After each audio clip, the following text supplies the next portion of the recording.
بسم اللہ الرحمن الرحیم۔ السلام علیکم ورحمۃ اللہ وبرکاتہ۔ آپ دیکھ رہے ہیں ہمارا چینل اردو حکایات۔ آپ سب سے درخواست ہے کہ اس ویڈیو کو دیکھنے سے پہلے ہمارے اس چینل کو لائک اور سبسکرائب کر دیں تاکہ ہمارے نوٹیفیکیشن بر وقت آپ تک پہنچ سکے۔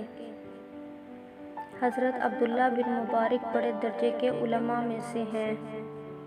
ایک مرتبہ ایک شخص نے ان سے کہا کہ میرے گھٹنے میں 7 سال سے ایک پھوڑا نکلا ہوا ہے۔ ہر طرح کا علاج کرا چکا ہوں، بہت سے اطباء سے بھی رجوع کیا، لیکن کوئی فائدہ نہیں ہوا۔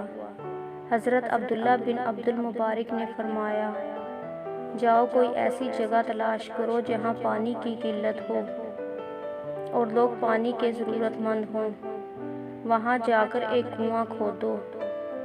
مجھے امید ہے کہ وہاں کوئی پانی کا چشمہ جاری ہوگا تو تمہارا خون رک جائے گا۔ اس شخص نے ان کے کہنے پر عمل کیا تو تندرست ہو گیا۔ یہ واقعہ علامہ منذری نے امام بیہقی کے حوالے سے نقل کیا ہے۔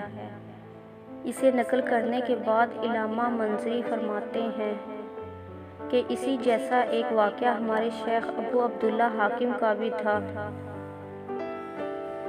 ان کے چہرے پر پھنسیاں نکل آئی تھیں، بہت سے علاج کیے مگر پھنسیاں ختم نہیں ہوئیں۔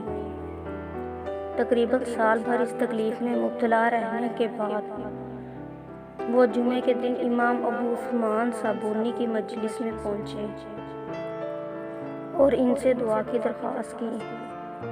امام صابونی نے ان کے لیے دعا کی، حاضرین نے آمین کہی۔ اگلے جمعے کو ایک عورت نے امام صابونی کی مجلس میں ایک پرچہ بھجوایا۔ اس میں لکھا تھا کہ پچھلے جمعے کو شیخ ابو عبداللہ حاکم کی دعائے صحت کے بعد میں گھر گئی۔ وہاں جا کر میں نے بھی ان کی صحت کے لیے بہت دعا کی۔ اسی رات مجھے خواب میں رسول اللہ صلی اللہ علیہ وآلہ وسلم کی زیارت ہوئی۔ آپ نے مجھے خواب میں فرمایا کہ ابو عبداللہ سے کہو کہ وہ مسلمانوں کے لیے وسعت کے ساتھ پانی پہنچانے کا انتظام کریں۔ شیخ حاکم کو جب یہ معلوم ہوا تو انہوں نے اپنے گھر کے دروازے پر ایک سبیل بنا دی جس سے لوگ خوب پانی پیتے تھے۔ اس واقعے کو ایک ہفتہ بھی نہیں گزرا ہوگا کہ شیخ پر شفا کے آثار ظاہر ہونے لگے، پھنسیاں ختم ہو گئیں اور چہرہ پہلے کی طرح صاف اور خوبصورت ہو گیا۔